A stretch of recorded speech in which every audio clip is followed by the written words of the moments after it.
Good people. It's another exciting moment. We doing another video. This time around, it came in late, but we thank God that we've been able to finalize on the video. So today we're going to look at budget reviews. Remember, budget reviews is everything that appears every 3 months in the Safina, and we need to do budget reviews every 3 months. So for you to ensure that you don't strain with regards to budget reviews, to know what you need to mark for review, what you need to, like for example, enter the amount, we've simplified this process for you.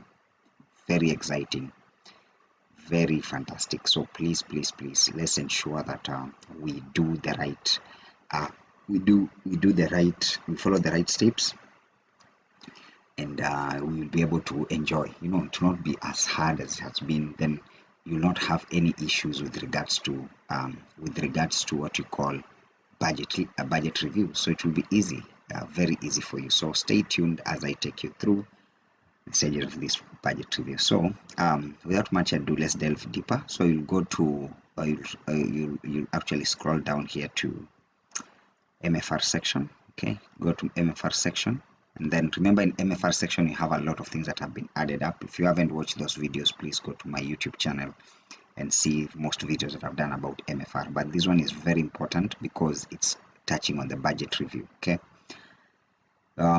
so on budget review, remember, for you to do a good budget review, you need to ensure that you have updated your monthly implementation activities, and you've updated them up to the current month, like for example up to today, so that the budget can the system can read the balance, the variances from since the beginning of the quarter, and tell you which items you need to mark for review, that you did not spend all the money by a click of a button. So just make sure that before you use that budget review option, you have your activity updated well, so that you can get the correct data. Okay, so without much ado, you'll go to, so there's a sample, you'll go to budget review. If you have your activities well in the system, you'll go to budget review. So in the budget review, you'll have only three very simple steps. So number one, you need to select the year.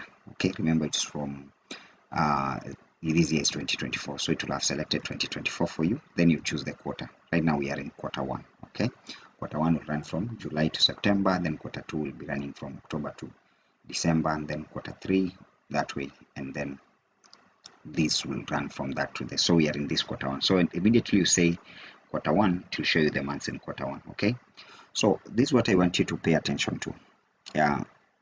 The system will ask you to enter the first annual budgeted amount, the one used for planning. Remember, this is not your Safina limit. This is the amount you budgeted for. For example, there are those who budgeted with 3,075 shillings. There are those who budgeted for the amount you budgeted for when you are calculating without basically looking at Safina limit. You calculated you estimated your budget with a certain amount. That initial amount you said, for example, the one that actually was your budget limit when you are planning, that is the amount you need to add here. For example, so if you had, like for example, remember, either you prepared an Excel somewhere, or you didn't have an Excel, but you just had somewhere that you knew very well, this is the amount we budgeted for. So there are people who budgeted 120 per dollar. There are those who budget 140. Depends with what figure you used. We want the first figure you use when you are budgeting, like when you are creating the budget, the estimate you use, because what a budget limit does is to look at what you have in terms of received versus what you had budgeted for. So if and we normally advise that you budget at least a little bit lower than the amount, because you know of the fluctuation of the dollar. So it depends with the advice that the finance actually gave you. So that initial amount that you budgeted for, it is the total for the whole year. That's the amount you put here. For example, if it was 7 million, let's say you had 7 million, you put here 7 million. Okay, remember, anytime you put a figure here, it will calculate the average monthly for that initial budget. This, remember, the amount you are entering here is the amount you did the first budget, like this year's budget, the first amount you said that this year we are expecting to receive this amount, right? So because before you started budgeting, you had a figure, right?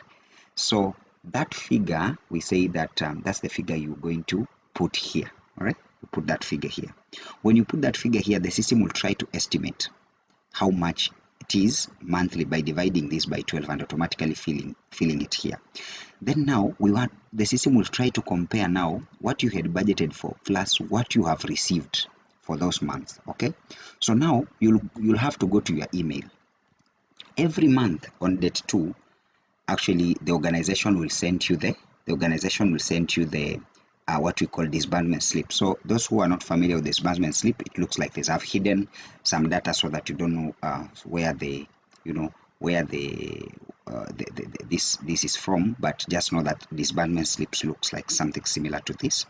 And in this disbursement slip, what we are looking at is what we call child support. So child support is what we call sponsored funds and unsponsored funds. Okay, the two, okay, they make up what we call the child support.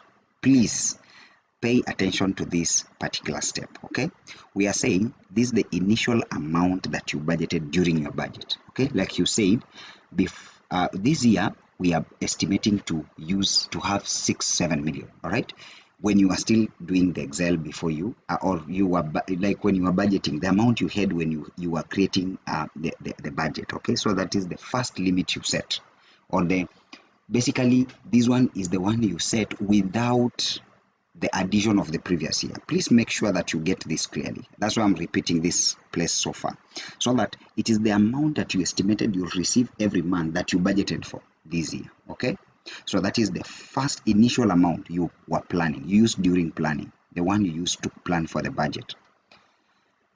So that's the amount you'll put here. And then the budget, this one, monthly budget. All right, this one is calculated anytime you place here. For example, if you reduce here, it will reduce. Okay, so if you put here, like for example 6 million, it will calculate here automatically. So we are saying the amount you used for budgeting, right? The amount you used for budgeting, if it was 7 million, for this case I'll just use 7 million for a test for you to see. So you'll say that, and then you'll go to your email and look at the disbursement slips and look for child support that you received. Remember, child support is only 2 accounts, sponsored and unsponsored. So what you'll do, you'll take this, for example, this is 676,381. Okay, so this is 6,3, this is 6, this is 6. Okay, let's just do it manual. I'm just trying to estimate in terms of math. I don't have a calculator with me, but I can open my calculator here so that we can go well. So let's just open the calculator here so that we can do it with you as you see. Okay, so this is what you'll do. This is, let's say, assume this is the month of, because remember, this system picks from the quarter, July, then August. When you say quarter one, we're picking from July to September. Okay, so it wants to compare what you budgeted for plus vis-a-vis what you received. Then it will tell you how much budget limit you should have. Okay, either to be added in Connect or to be adjusted in the FCP, like in the Safina. Okay, get that point very well. You first start by the initial amount, and then now come to, for example, here you have, let's say this disbursement is for July. We are taking assumption this disbursement is for July. So we'll take child support account. So child support is this 676, right? 381. Don't use my figures. Please use the figures that you have from your disbursement slip. Okay, then plus 185,220. Okay, this is, remember, I'm adding sponsored beneficiary plus unsponsored to get the child support.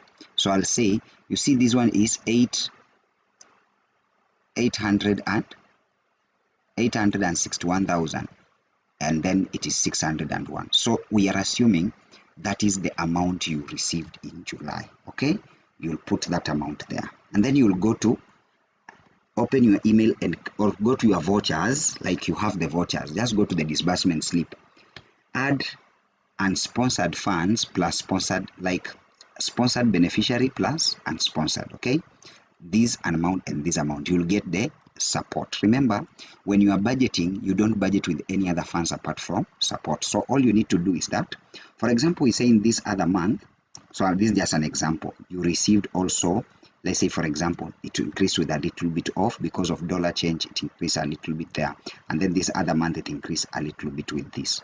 Please use exact figures. This one is just to demonstrate. Remember, you have the disbursement slip. So this is my expectation, that you will go and use the exact figures, that you add the sponsored plus the unsponsored, and then you get for this month. Remember, we have assumed that this month is July. Okay, so we've come to the FCP system, we've selected Q1, we've said this was the amount we had budgeted for. We had budgeted for 7 million. Okay, but now you see the amount that came in July, it is 861, and then 861 G's, and then the other one was 866, and then the other one was 869. Okay, so this is all you need to do. Imagine how simple as that, and then the system will tell you how much balance you'll have. Only that, and then you click submit. All right, it will tell you here. See here, it will tell you vote. Okay, it should tell you posted budget review posted successfully. I think I should just see that. So when it tells you that, you see that you now come to this page, like generate budget review template. This one, all right? Generate budget review template. You see this one? It has generated. It is one here. So you just click this print, and you have this documentation. So it will tell you this is the amount that should be added in Safina.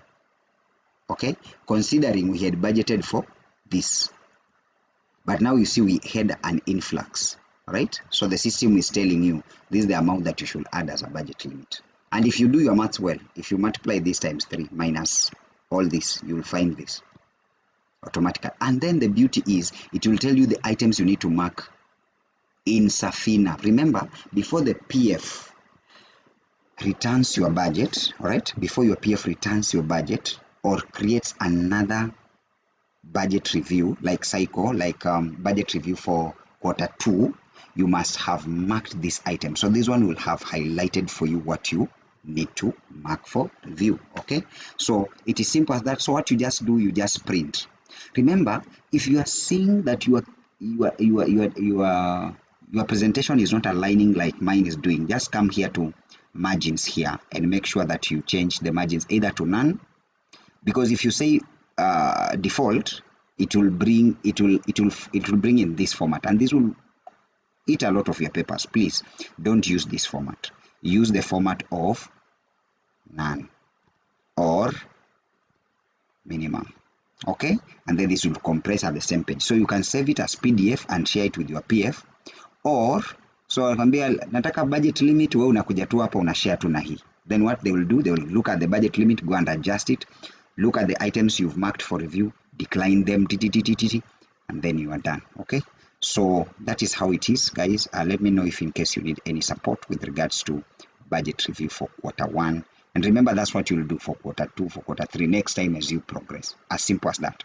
Let me know how I can simplify this further. Ideas are most welcome, and because you are valuable to the input you give me. So without much ado, let me wish you a blessed time, and looking forward to see you in another video. If you haven't subscribed, please consider doing the subscription, because it is important to get this kind of content that will help you to be able to be efficient in your work. So bye bye for now, and God bless you.